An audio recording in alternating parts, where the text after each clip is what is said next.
자, 이번 이야기 시청자 리따님의 이야기입니다. 오늘 뭔가 제목부터가 조금 무섭긴 한데 바로 만나보도록 할게요. 네, 여보세요. 리따님. 안녕하세요. 안녕하세요. 아이고, 많이 피곤하시죠? 아닙니다. 괜찮습니다. 자, 리따님께서 이렇게 또 다시 와주셔서 감사드립니다. 네, 감사합니다. 리따님, 오늘 제목만 말하고 갈 건데 제목만 말씀해 주시겠어요? 오늘 제목은 빨간 십자가 귀걸이입니다. 우와, 제목부터가 뭔가 도대체 뭐지? 빨간 십자가 귀걸이? 도대체 뭘까라는 생각이 드는데 그러면 바로 출발을 해보도록 하겠습니다. 렛츠고! 길이십니다. 리따예요.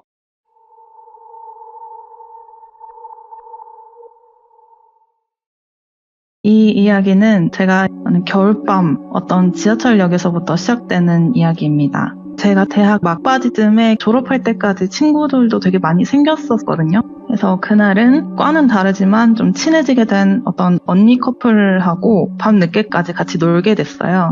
그때 당시에 저희가 푹 빠져있던 게임이 있었는데 리그 오브 전설이라고. 리그 오브 전설, 예. 네, 그 게임을 그날도 그 언니 커플이랑 저랑 셋이서 PC방에서 시간 가는 줄을 모르고 하고 있었어요. 그 언니하고 저는 둘 다 자취를 하고 있었는데 서로 집 사이가 지하철을 타면 한 30분이 걸리고 택시를 타면 15분 정도 걸리는 거리였거든요. 네, 그 언니 집 주변이 좀 더 번화가라 가지고 놀 때는 거의 그 언니 집 쪽으로 가서 제가 놀고 시간이 좀 늦어졌다 싶으면 택시를 타고 집에 오고 그랬었어요. 또 제가 택시를 자주 이용을 했던 이유가 지하철에서 내리면 제 자취방까지 가려면 엄청 가파른 경사진 길을 좀 오래 갔었어야 돼가지고 그게 귀찮아서라도 택시를 자주 이용했었습니다. 그날도 이렇게 정신없이 게임을 하다가 시계를 보니까 밤 11시가 조금 넘었던 것 같아요. 정확히 기억은 안 나는데 지금은 어떤지 모르겠는데 그때 당시에는 제가 살던 지역의 지하철 막차 시간이 서울처럼 늦게까지 하지를 않았어요. 보통 한 서울은 12시 1시 가까이도 하는 걸로 알고 있는데 거기는 한 11시 좀 넘어서 11시 반 정도면 막차가 끊겼거든요. 그래서 그날도 그냥 한 판 더 하고 택시를 탈까? 그런 생각을 하다가 유난히 그날따라 택시비가 좀 아까운 거예요. 그래서 고민을 하다가 지하철을 타고 중간에 내려서 집 앞까지 바로 가는 버스로 갈아타자 이렇게 생각을 하고 그날은 이제 이례적으로 지하철을 이용하게 됐습니다. 저희 집 앞에까지 가는 버스를 타려면 어떤 역에서 내려서 버스로 갈아탔어야 되는데 갈아타려고 했던 역이 조금 옛날 동네기는 해도 근처에 대형 마트들도 많이 있고 또 모텔촌 같은 게 있어서 시간이 좀 늦었다고 해도 사람이 돌아다니는 그런 역이었거든요. 아무튼 그 지하철을 타고 그 역에서 내려서 버스를 타려고 역내를 이렇게 가로질러 가는데 제가 살면서 그렇게 많이 지하철을 이용을 해봤지만 막차도 타보고 막차도 놓쳐보고 여러 경험을 해봤어도 역내에 저 말고 아무도 없는 순간은 처음 겪어본 것 같아요. 정말 아무도 없는 거예요. 근데 그때 저한테는 아무도 없는 게 중요한 게 아니라 그때 제가 용변이 아주 급한 상태였어요. 그래가지고 버스를 타고 집까지 가서 해결을 하기에는 몸이 버틸 수 있는 수준이 아니었어가지고 일단 버스 정류장으로 가던 걸음을 멈추고 급하게 역내에 있는 화장실로 뛰어갔습니다. 그 역내에 있는 화장실은 남녀 화장실이 양옆에 붙어있기는 한데 각각 왼쪽 끝, 오른쪽 끝에 입구가 나 있었거든요. 근데 여자 화장실로 급하게 들어갔는데 아마 여자분들이라면 공감하실 수도 있는 게 저는 대부분 이렇게 사람이 없다고 해도 그런 공중 화장실 같은 데를 이용을 하면 벽 끝에 붙어있는 모서리 칸에 들어가거든요. 그날 그 시간에 여자 화장실에는 아무도 없었지만 그날도 역시 벽 끝 모서리 칸으로 이동을 해서 볼일을 보고 있었습니다. 네, 한참 볼일을 보고 있는데 갑자기 화장실 안에 자동 센서 등이 탁 꺼지는 거예요. 보통 이렇게 다시 움직이면은 켜져야 정상인데 이게 막차 시간이 다 돼서 그런지는 잘 모르겠지만 아무리 팔을 이렇게 휘적거려도 불이 다시 안 켜지더라고요. 그래서 시야가 좀 어두워지니까 행동도 좀 느려지고 그래서 천천히 뒤처리를 하려고 하는데 화장실 입구 쪽에서 발걸음 소리가 들리는 거예요. 누가 화장실로 들어온 것 같았어요. 근데 일반 여성분들이 신는 하이힐 구두 소리까지는 아니었고 그냥 좀 딱딱한 신발 같았는데 구두 소리 같다 이렇게 생각을 했던 것 같아요. 네, 역시 그분이 들어왔는데도 센서 등은 안 켜지더라고요. 저 속으로 그냥 저분도 당황스러우시겠다 이렇게 생각을 하고 뒤처리를 계속 하고 있는데, 그때 제가 입고 있던 옷이 아무래도 겨울이니까 여러 겹 껴입고 있었고 패딩도 입고 해가지고 시간이 좀 걸리는 거예요. 한참 정리하는데 문득 조금 이상한 거예요. 왜냐면 누가 화장실에 들어왔으면 무슨 목적이 있을 거 아니에요? 그러니까 볼일을 본다든지 아니면 뭐 손을 씻는다든지, 여성분들 같은 경우에는 거울 앞에서 화장을 고치신다든지 뭔가 행동을 하는 게 정상이잖아요. 근데 구두 소리가 이렇게 저벅저벅 좀 들리고 나서는 아무 소리가 안 들리는 거예요. 화장실 불이 안 켜지니까 볼일 보기가 좀 어렵다고 생각을 했으면 다시 나가는 소리라도 들려야 되는데 나가는 소리도 안 들렸었거든요. 예. 그래서 그 적막한 화장실에 아무 소리가 안 들리니까 조금 무서워지기 시작했어요. 근데 뭐 사실 나가는 소리를 제가 못 들었을 수도 있고 뭐 다른 여러 가지 가능성도 있기는 했겠지만 그냥 그 순간에는 좀 본능적으로 무섭더라고요. 그래서 무섭다는 생각이 들고 저도 하던 거 멈추고 가만히 있었거든요. 근데 체감상 한 5분 정도를 숨소리도 안 내고 가만히 있는데 진짜 저 말고 아무도 없는 것처럼 너무 고요한 거예요. 그래서 그냥 내가 잘못 생각했나 보다, 너무 예민했나 보다 하는 순간에 제 화장실 칸 바로 앞에서 착 하고 뭐가 떨어지는 소리가 났는데, 그 소리를 설명을 하자면 타일 바닥에 케이스가 없는 핸드폰이 떨어졌을 때 나는 소리였어요. 그 소리가 딱 들리고 바로 되게 낮은 남자 목소리로 누가 아이씨 이러더라고요. 그때부터는 그냥 정수리까지 소름이 쫙 끼쳤어요. 그래서 누가 있다 지금 문 밖에, 폰을 떨어뜨렸다 이렇게 생각이 들고 막 어떡하지 이렇게 멘붕이 오더라고요. 이게 제가 당황하다 보니까 논리적인 생각이 안 드는 거예요. 왜 화장실 칸에 요즘에는 좀 비상벨 같은 게 다 있잖아요. 공중 화장실에. 그때 거기에도 있었을 수도 있었을 텐데, 근데 그런 거는 눈에 보이지도 않고 되게 그냥 1차원적으로 아까 만났던 언니한테 전화를 했어요. 딱 생각나는 사람한테. 근데 안 받는 거예요. 그래서 그 다음으로 같이 놀았던 언니 남자친구한테 전화를 했어요. 안 받아요. 둘 다 안 받으니까 진짜 눈물이 막 나려고 하는 거예요. 근데 그렇다고 지금 뭐 무슨 일이 벌어진 것도 아니고, 그때 당시에는 경찰에 내가 이런 일도 신고를 해도 되나? 오기는 할까? 뭐 이런 생각이 들면서 그냥 제가 내린 결론이 누구랑 전화하는 척을 하자는 거였거든요. 그래서 괜히 폰을 귀에다 대고 이제 누구랑 얘기하듯이 엄마 나 리딴데 나 지금 무슨 여자 화장실에 제일 끝에 칸에 있는데 밖에 이상한 사람이 있는 것 같아. 만약에 내가 갑자기 대답을 안 하거나 전화가 끊기면은 바로 경찰에 신고 좀 해줘. 나 무슨 역 여자 화장실 끝에 칸이야. 나 이제 나갈 거야. 이러고 막 소리를 질렀어요. 괜히.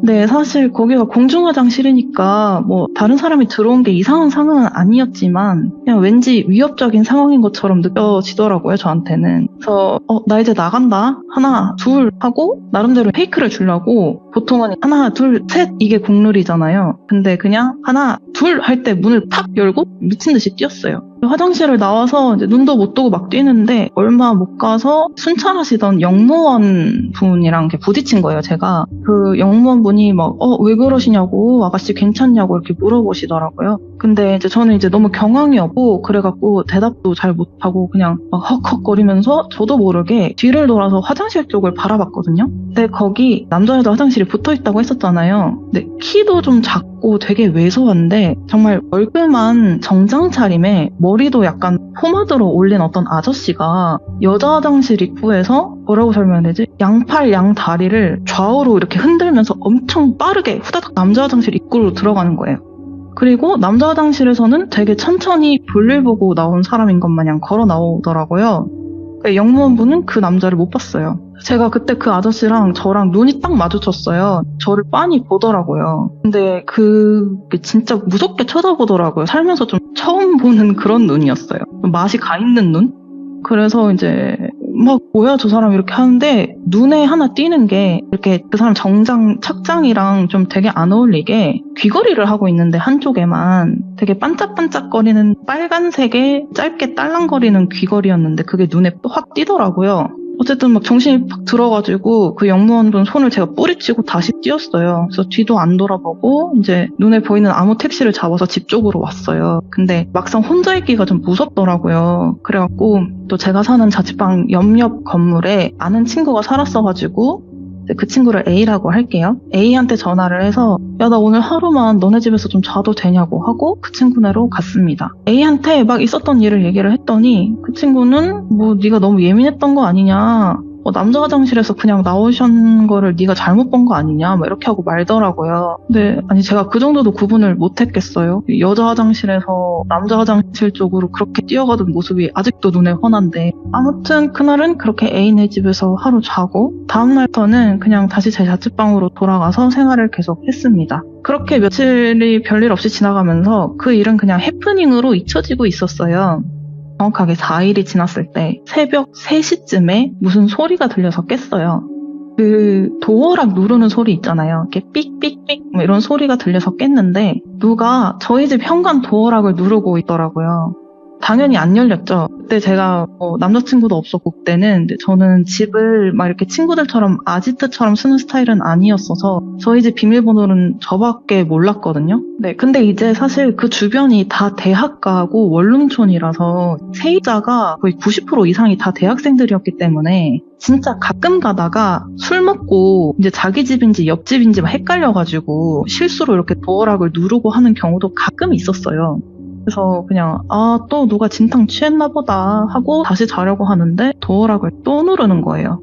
또 틀리고 또 누르고 또 틀리고 또 누르고, 그리고 한 3번째쯤 됐을 때 그때는 누가 취해서 실수하는 게 아니다, 지금 이거는 고의로 문을 열려고 누른다, 이 생각이 들면서 너무 무섭더라고요. 지금은 이렇게 그때를 회상하면서 막 이런네 저런네 얘기를 해도 막상 그 상황이 실제로 새벽 3시에 혼자 집에 있을 때 그런 상황이 닥치면 정말 무섭거든요. 그럼요. 예. 네, 근데 이제 아시는 분들도 계시겠지만 도어락이 그렇게 연속해서 몇 번 틀리면 경고음 같은 걸 내면서 한동안 작동이 안 돼요. 근데 그 경고음이 꽤 커요. 그래갖고 경고음이 막 울리길래 다행이다 싶더라고요. 좀 새벽이기는 해도 그래도 그렇게 큰 소리가 나면 좀 아무래도 위험부담이 생기잖아요. 누군가 뭔가 범죄를 계획을 하고 있다면 다른 집에서 나와볼 수도 있는 거고, 이제는 갔겠지 뭐 이렇게 생각을 하고 누군지 몰라 어째 미친놈이네 이렇게 하면서 경고음이 끝나길 기다리고 있는데 조금 있다가 경고음이 끝나고 또 누르는 거예요, 도어락을. 그래서 이거는 진짜 너무 무서워서 그때는 그냥 바로 경찰에 신고를 했어요. 뭐 순찰이든 뭐든 해달라고, 지금 누가 우리 집 문을 열려고 한다 이러면서 신고를 했고, 조금 있다가 경찰분들이 오셨는데 신기하게도 신고하고 나서는 도어락을 열려고 하는 소리가 더 이상 안 나고요. 경찰분들도 오시면서 건물 주변이나 건물 내부를 이렇게 한번 보셨는데 아무도 없었다고 하시더라고요. 근데 사실 거기가 이제 말씀드렸다시피 대학가 원룸촌이다 보니까 이런 시시콜콜한 신고가 좀 자주 들어온다고 하더라고요. 그러면서 뭐 며칠 순찰을 좀 강화하겠다, 근데 더 이상 어떤 조치를 취하기는 좀 어렵다 이러고 가시더라고요. 저도 이해는 해요. 제가 무슨 일을 당한 게 아니니까 더 이상 뭘 해줄 수 없다는 상황인 거는 머리로는 아는데 이게 당사자 입장으로서는 너무 무서우니까 못 믿었더라고요. 순찰을 좀 해주신다고 하는 것도 그냥 하는 말인 것 같고, 그래갖고 그날인 밤을 꼴딱 새고 다음날 아침 수업이 없는 날이었어가지고 오전 10시쯤에 사람들 좀 많이 왔다 갔다 할 시간에 짐을 대충 좀 싸가지고 그 며칠 전에 같이 놀았다는 언니한테 연락을 해서 상황 설명을 좀 하고 내가 언니네서 좀 지내면 안 되겠냐고 부탁을 했어요, 한동안. 그랬더니 언니가 당연하지, 오라고 이렇게 하더라고요. 그 언니는 제 얘기를 듣고 그 엊그제 A라는 친구랑은 좀 다르게 반응을 하더라고요. 왜냐면 그 언니는 살면서 그런 좀 사소하지만 자기한테 위협이 될 만한 일들을 종종 겪으면서 살았던 거예요. 그래서 자기도 비슷한 경험이 많이 있으니까 공감을 좀 해주더라고요. 그래서 되게 무서웠겠다, 네가 마음이 편해질 때까지 이제 지내고 가라고 해줘가지고 그 언니 집에서 통학을 하기 시작했습니다. 그렇게 또 며칠이 지났는데 저랑 같이 수업을 듣던 또 저랑 같은 과인 친구가 있어요. 그 친구는 또 B라고 해볼게요. 그 B랑 그냥 공강 시간에 이런저런 얘기를 하다가 B가 저보고 맞다, 너 이모는 잘 만났어? 이러는 거예요. 그래서 제가 응? 무슨 이모? 나 이모 없는데? 이랬거든요. 저희 어머님이 남자 형제만 있으셔서 저는 이모가 없어요. 근데 B가 하는 말이 아닌데? 이상하다. 그 아줌마가 너 이모라 그랬는데? 이러길래 도대체 그게 뭔 소리냐? 자세히 얘기를 해봐라 하니까 B도 자취를 하는데 그 B네 자취방이 있는 건물의 그 층에 어떤 아줌마가 밤 11시가 넘어가지고 자주 서성거리더라는 거예요. 대부분은 그 B네 층하고 그 위층하고 이어지는 계단 중간에 앉아서 누굴 기다리는 것 같더래요. 그 아줌마를 B가 한 2번, 3번 보고 나서는 왜 맨날 저러고 계시나 추운데 이런 생각 들어서 저기 누구 기다리세요? 이렇게 물어봤대요. 그랬더니 그 아줌마가 조금 흠칫하면서 우물쭈물 하다가 하는 말이 자기 조카가 땡땡 대학교에 다니는데 만나기로 해서 찾아왔는데 어느 호수인지를 잘 모르겠다고 하더래요.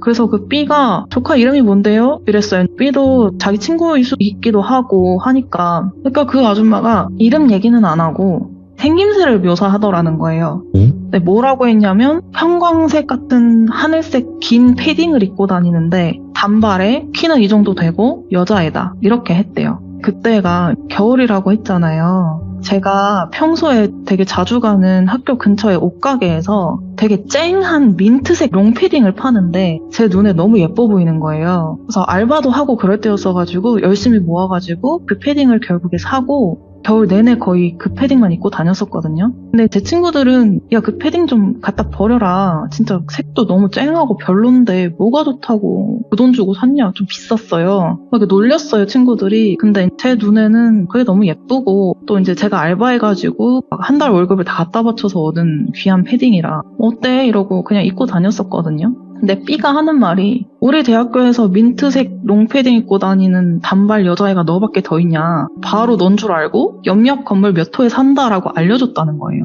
근데 걔 그러면서 하는 말이 너네 이모 근데 되게 젊게 사시더라. 그 연세에 되게 짧은 쇼컷에 짧은 테니스 치마에 망사로 된 티를 입고 있었다는 거예요. 그래서 운동도 되게 열심히 하셨는지 막 팔다리에 근육이 장난이 아니더라. 나는 그런 거 되게 멋있는 것 같다고 그 연세에 자기 관리가 엄청 잘 돼 있는 거 아니냐 이러면서 칭찬을 막 하길래 아니 나는 이모가 없다니까 도대체 누구지? 하면서 인상착의를 좀 더 설명을 해보라고 했어요. 그랬더니 얼굴은 마스크를 하고 계셔갖고 잘 못 봤대요. 근데 기억나는 게 하나 있다. 귀걸이를 한쪽만 하고 계시더라. 그것도 스타일이신가? 막 이러더라고요. 그래서 제가 순간 좀 귀걸이를 한쪽만 했다고? 그냥 진짜 은연중에 그 역내 화장실에서 마주쳤던 정장의 포마드 아저씨가 생각이 난 거예요. 은연중에. 그래서 제가 좀 이렇게 격양이 돼가지고 B한테 그 혹시 귀걸이 무슨 색이었는지 기억나냐고 했더니 빨간색 십자가 귀걸이였다는 거예요. 그게 쇼컷인데 그 귀걸이가 있으니까 눈에 확 띄었다는 거죠. 그래서 B가 빨간색이라고 하자마자 소름이 좀 끼치는 거예요. 근데 제가 더 소름이 끼친 포인트가 귀걸이도 귀걸이인데 그날 제가 영내 화장실에서 이상한 일을 겪었던 날 집에 혼자 있기 싫어서 A라는 친구네서 하루 잤다고 했잖아요. 근데 A랑 B랑 같은 건물에 살았거든요. 예를 들면 A는 3층, B는 2층에 살았었어요. 그래서 마음이 조금 복잡해가지고 그러면은 그 미친놈이 나를 따라왔다는 건지. 근데 B는 아줌마라고 하는데 그건 뭔 소린지 저는 아저씨였거든요. 아마 내가 생각하는 그 사람이 맞으면 제가 그날 그 건물로 들어가니까 제 집이 거기 있는 줄 알았는가 보더라고요. 그래서 B가 좀 생각을 하다가 헐, 야, 나 실수한 것 같은데? 이러더라고요. 그러니까 생각을 해보니까 이모면 조카 이름을 모르는 게 이상하잖아요. 누가 조카를 생김새랑 성별로 묘사를 해요. 그냥 이름을 말하지. 그래서 B는 분명히 그때 조카분 이름이 뭔데요? 라고 물어봤는데 그거에 대해서는 대답을 안 했다고 했거든요. 그때는 그냥 겨울에 추운데 그렇게 건물 계단에 좀 초라하게 앉아가지고 누구를 기다리니까 조금 안 됐다는 생각에 또 이렇게 물어보니까 자기 친구가 그 사람 조카일 수도 있다는 생각에 반가워가지고 집을 알려줬다는 거예요. 근데 저랑 얘기를 해보니까 좀 수상하다. 너네 집 괜히 알려준 것 같다. 헐, 막 이러더라고요. 근데 괜히 좀 A한테도 미안하고 B한테도 미안하더라고요. 딱 봐도 놈인지 아닌지 아무튼 좀 위험한 사람인 것 같은데 괜히 저 때문에 그 친구들 위치가 노출이 된 것 같아서 다행히 그 친구들한테 별일은 없었던 것 같았어요. 근데 그래도 혹시 모르잖아요. 해코지 당했을 수도 있는 거고 세상이 무서우니까 또 다들 혼자 사는 여학생들인데 그래서 제가 B한테 일단 나는 이모가 없다. 그리고 그 사람 내가 생각하는 사람이 맞으면 남자일 수도 있을 것 같다. 그리고 너 그 사람 한 번만 더 마주치면 그냥 바로 경찰에 신고를 해라. 이상한 사람 같다고 그랬거든요. 그랬더니 B가 하는 말이 그 아줌마 근데 너네 집 알려주고 나서는 안 보였다는 거예요. 근데 저희 집을 알려줬던 시점이 그 아줌마가 처음 보이고 4일 뒤라고 했거든요. 그래서 저는 이제 머리로는 퍼즐이 맞춰진 거죠. 저도 영내 화장실 일을 겪고 나서 4일 뒤에 도어락 사건이 일어났던 거였어서 그냥 그놈이구나 했어요. 제가 도어락 사건 이후로는 아는 언니네서 통학을 하고 있었기 때문에 그 뒤로도 저희 집 문을 막 열려고 했는지는 몰라요. 그런데 만약에 제가 언니네로 안 갔으면 무조건 그놈이랑 무슨 사단이 났겠다 싶은 거예요. 그래서 아무튼 그렇게 추측만 좀 난무하고 그렇다고 할 해결책은 딱히 없이 계속 언니네서 이렇게 통학을 하고 있는데 언니네서 통학한 지 한 2주쯤 됐을 무렵에 저는 수업이 먼저 끝나서 언니 집에 있었고 언니는 이제 친구 만나고 온다길래 그냥 언니 집에서 언니를 기다리고 있는데 언니한테서 전화가 오는 거예요. 그래서 언니 왜? 하고 받으니까 되게 막 떨리는 목소리로 야, 너 지금 집이야? 내가 지금 신분증이 급하게 필요한데 집에 지갑을 놓고 와가지고 너 지갑 좀 들고 무슨 병원으로 좀 빨리 와줄 수 있어? 이러더라고요. 되게 급해 보여서 알겠다고 하고 지갑을 들고 부랴부랴 언니가 말한 병원에 갔는데 학교 근처 대형 병원의 응급실이었어요. 그래서 설마 언니가 다쳤나 싶어가지고 막 찾아다녔는데 언니가 다친 거는 아니더라고요. 보니까 언니의 과 여자 선배가 많이 다쳤는데 수술을 해야 되는데 보호자가 없어가지고 제 친한 언니를 급한 대로 보호자로 하고 수술을 하려고 했다더라고요. 이게 무슨 일이야 도대체 하면서 이렇게 언니를 봤는데 언니 손이랑 얼굴이랑 막 옷에 막 사방에 피칠갑을 했더라고요. 언니는 막 덜덜 떨고 있고 그래서 이제 제가 좀 이렇게 따뜻한 꿀물 같은 거를 한 잔 주면서 좀 진정하라고 괜찮다 수술 잘 되실 거다 이게 도대체 무슨 일이냐 이러고 막 물어봤어요.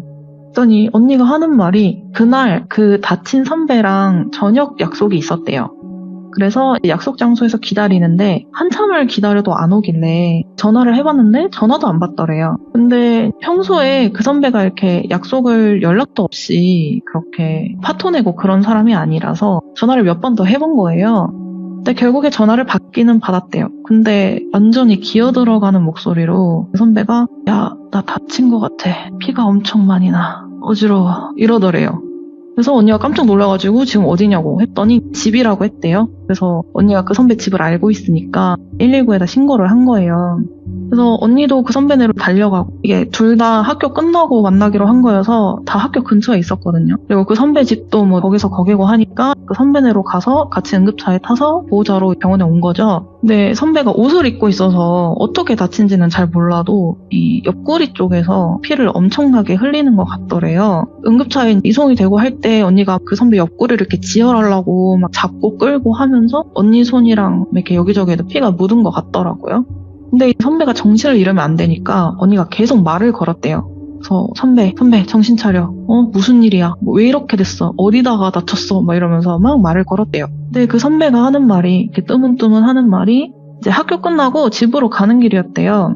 저녁 약속이 있었으니까 집에 가서 책가방도 좀 놓고 꾸미고 가려고. 그리고 그 선배도 자취 중이었는데 자취방이 좀 이렇게 으쓱한 골목 끄틀머리에 있어가지고 그 골목길로 들어가는데 어떤 아줌마랑 부딪혔다는 거예요. 내 체구도 왜소하고 마스크를 끼고 있어서 얼굴은 못 봤다. 내 느낌상 모르는 사람인 것 같더래요. 근데 되게 세게 부딪혔나 봐요. 그래갖고 선배가 이렇게 했는데 그 아줌마가 사과도 안 하고 고개를 푹 숙이고 뛰어가듯이 가더라는 거예요. 그래서 이제 뭐야 저 아줌마 눈을 어디다 달고 다녀 막 이러면서 궁시렁거리긴 했는데 이게 골목길이고 좁고 하니까 그럴 수도 있지 뭐 하고 그냥 집으로 왔대요.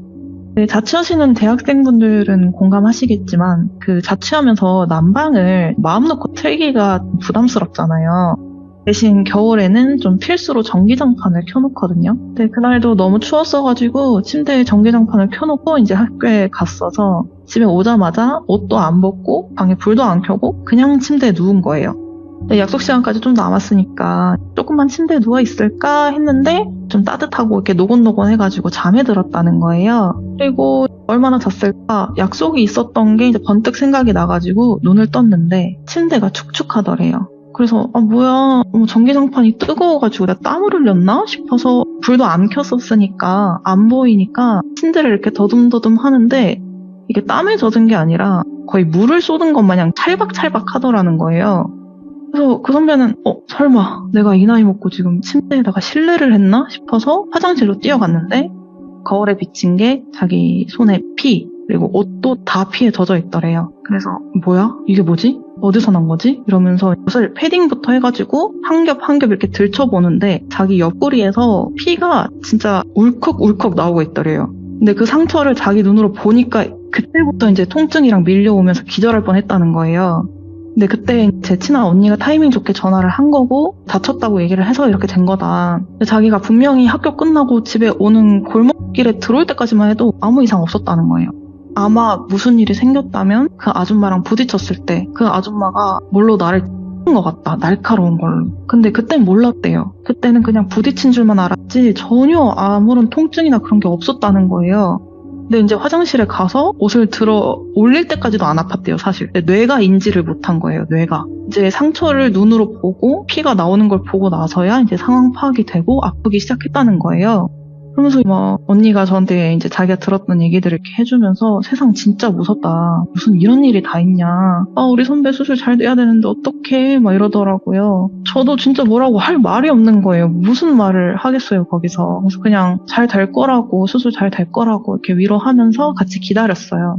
수술 시간은 그렇게 오래 안 걸렸고 조금 있다가 간호사분이 오셔가지고 땡땡 보호자분 이러면서 언니를 찾더라고요. 그래서 저도 이제 언급결에 같이 있었으니까 같이 일어나서 언니를 좀 쫓아다녔어요.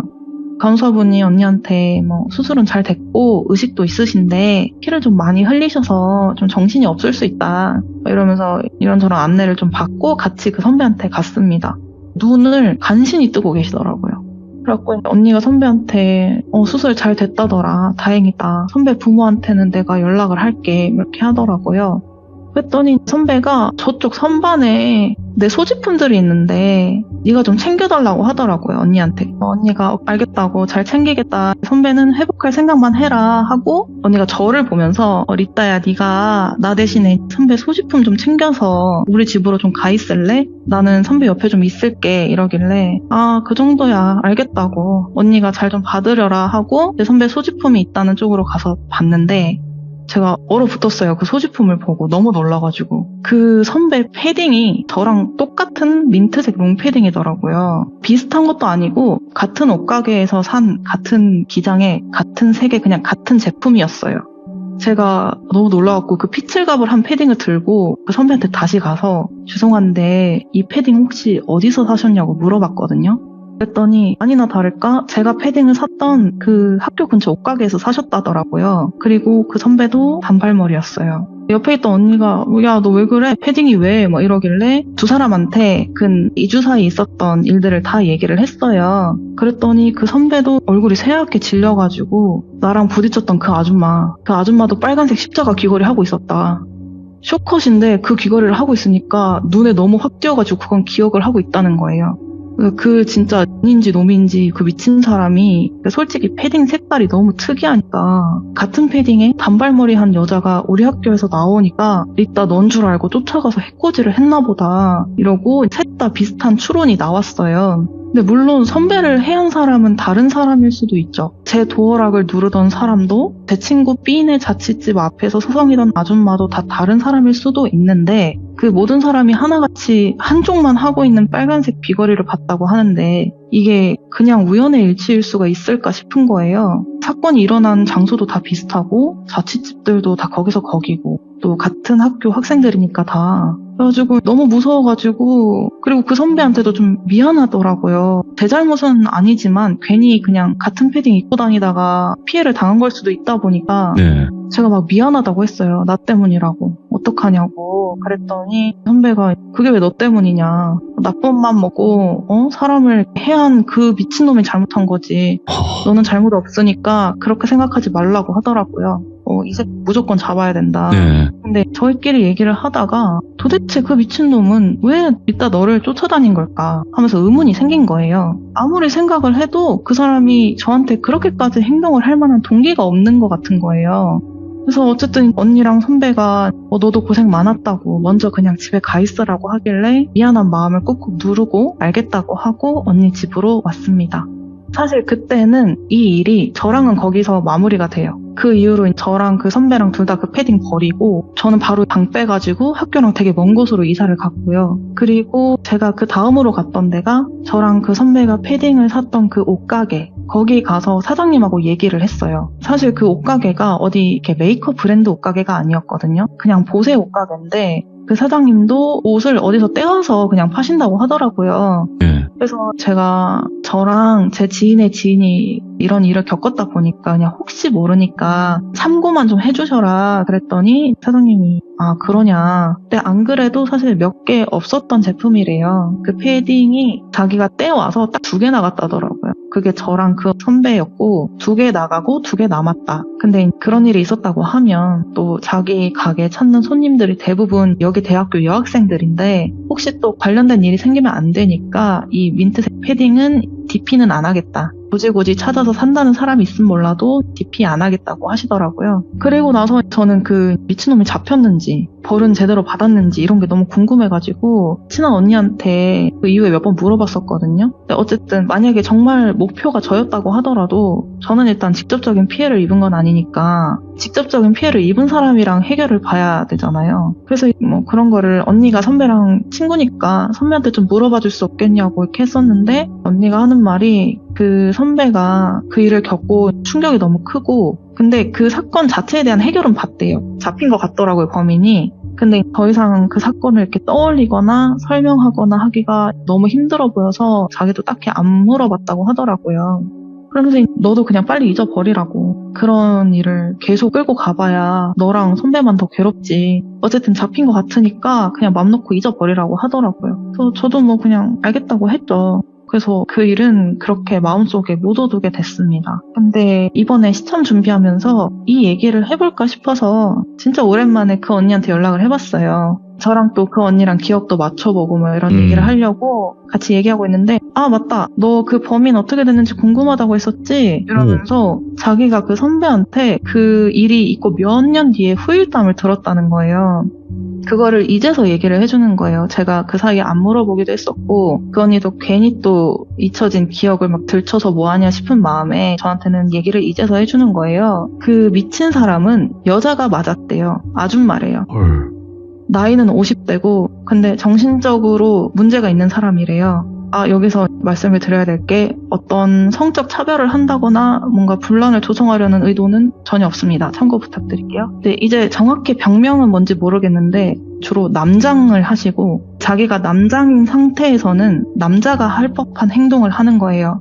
근데 그 행동이라는 게 일반적인 행동이 아니고 뭐 예를 들면 지하철이나 버스에서 여성분들 치마 아래 사진을 찍는다던가 아니면 자기는 사실 여자의 몸이니까 여자 화장실도 들어갈 수 있고 목욕탕도 여탕에 들어갈 수 있잖아요. 근데 행동을 마치 남자가 뭔가 불법 촬영을 하듯이 그 목적이 그런 식으로 계속 행동을 하시는 거예요. 성추행을 한다던가. 그리고 또 본인이 여성으로서 살아갈 때는 이게 사람이 왜 연배에 맞는 옷차림이나 행동거지가 다 있잖아요. 근데 그 연배에 맞지 않는 옷차림이라든지 뭐 망사 스타킹 이런 거를 입고 좀 노출증 비슷하게 거리를 활보하고 다닌다든지 그런 사람이고 전과가 되게 많았대요.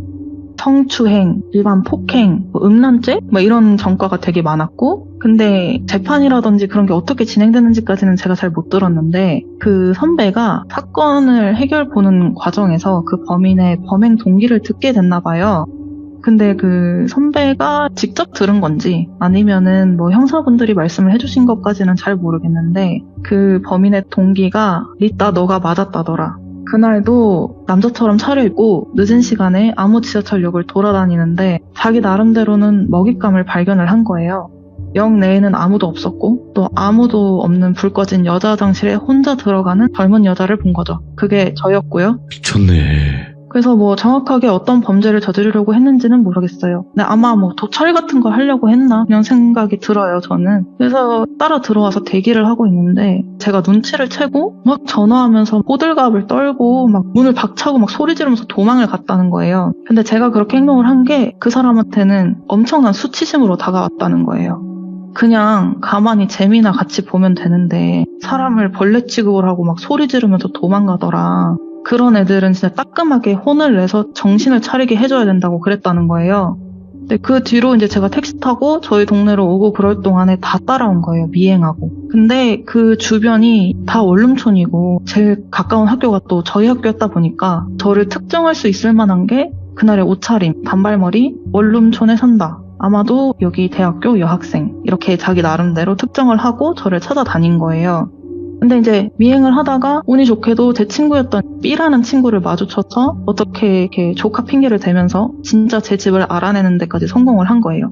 근데 겁을 좀 주려고 도어락 사건이 있었던 날 저희 집에 와서 새벽에 그렇게 도어락으로 막 장난질을 하다가 이 정도면 혼이 좀 났겠지, 이 정도면 반성을 좀 했겠지 싶어서 건물을 이렇게 나가서 돌아가는 그 타이밍에 경찰이 그 건물로 들어간 걸 본 거예요. 그 사람이 거기서 폭발을 했다더라고요. 얘는 나한테 혼이 나고 반성을 해야 되는데 건방지게 경찰을 불러? 뉘우치는 게 없네. 그때 그 사람이 저를 이렇게 잘못되게 하려는 마음을 품었다더라고요. 근데 이후에 아무리 숨어서 기다려도 그 형광색 패딩의 단발머리 여자애가 안 돌아다니니까 온 동네를 쑤시고 다닌 거예요. 자기 나름대로. 그러다가 단발머리에 저랑 같은 패딩을 입고 있던 그 선배를 보게 된 거고 범행을 저지른 거라고 했다더라고요.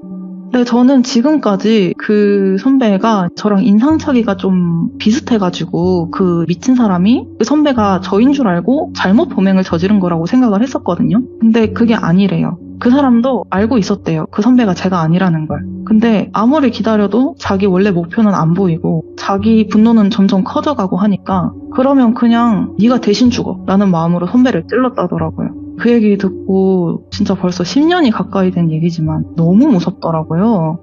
나 진짜 큰일 날 수도 있었겠다 하면서 근데 동시에 그 선배 언니한테 또 정말 너무 미안하고 뭐 이런저런 감정이 다 들더라고요. 그러면서 저랑 얘기했던 그 언니가 하는 말이 사실 그 선배도 너에 대한 감정이 곱지는 않더라. 물론 네 잘못은 하나도 없지만 그 선배는 아무래도 상해를 입었다 보니까 아직도 옆구리에 흉터가 크게 있고 그때 피를 너무 많이 흘려서 후유증도 심했고 하다 보니까 너를 좋게 기억하지는 않더라. 근데 뭐 너랑 그 선배는 앞으로 만날 일 없으니까 네가 그렇게 죄책감을 가질 필요는 없을 것 같다. 그리고 너는 사실 너 나름대로 네 신변을 지키려고 최선을 다한 거고 그 선배는 진짜 재수가 없었던 거지 뭐 이러더라고요. 아무튼 그 아줌마는 전과도 많고 그랬어가지고 형을 받기는 받았는데 정신병 때문에 심신미약이 인정이 돼서 병동에 이송이 됐나 보더라고요. 그리고 그 선배도 친한 언니도 졸업하고 나서는 아예 그 도시 자체를 떴다고 하고요. 저도 뭐 졸업하고 바로 해외로 나왔으니까 그 미친 아줌마의 현황을 지금은 알 수가 없습니다. 미쳤다. 진짜 네, 미친 여기까지. 사람이네 이거.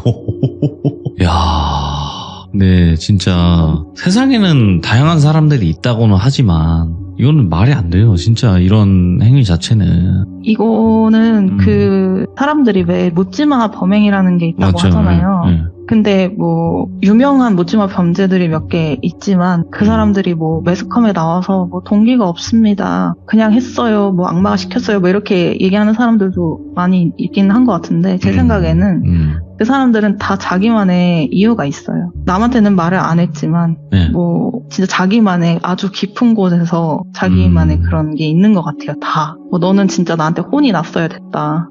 근데 네가 없어. 근데 누군가를 반드시 혼을 내줘야 되는데 그게 나다. 근데 너가 없다? 지금 내 눈에 없다. 그러면은 다른 사람이라도 혼내줘야 되는 거예요. 미쳤네 진짜.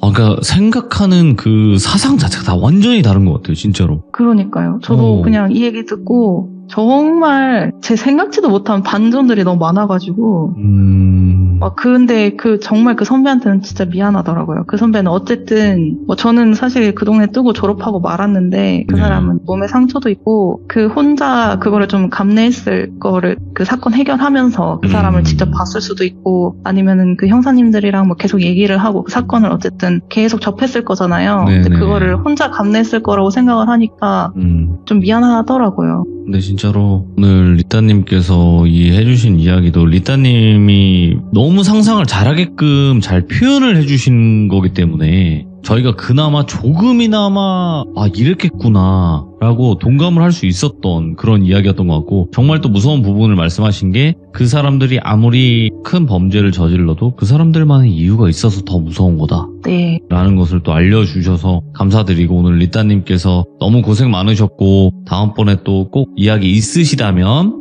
편하게 찾아와 주시기 바라겠습니다. 감사합니다 리따님. 네, 감사합니다. 네, 고맙습니다. 들어가세요. 네.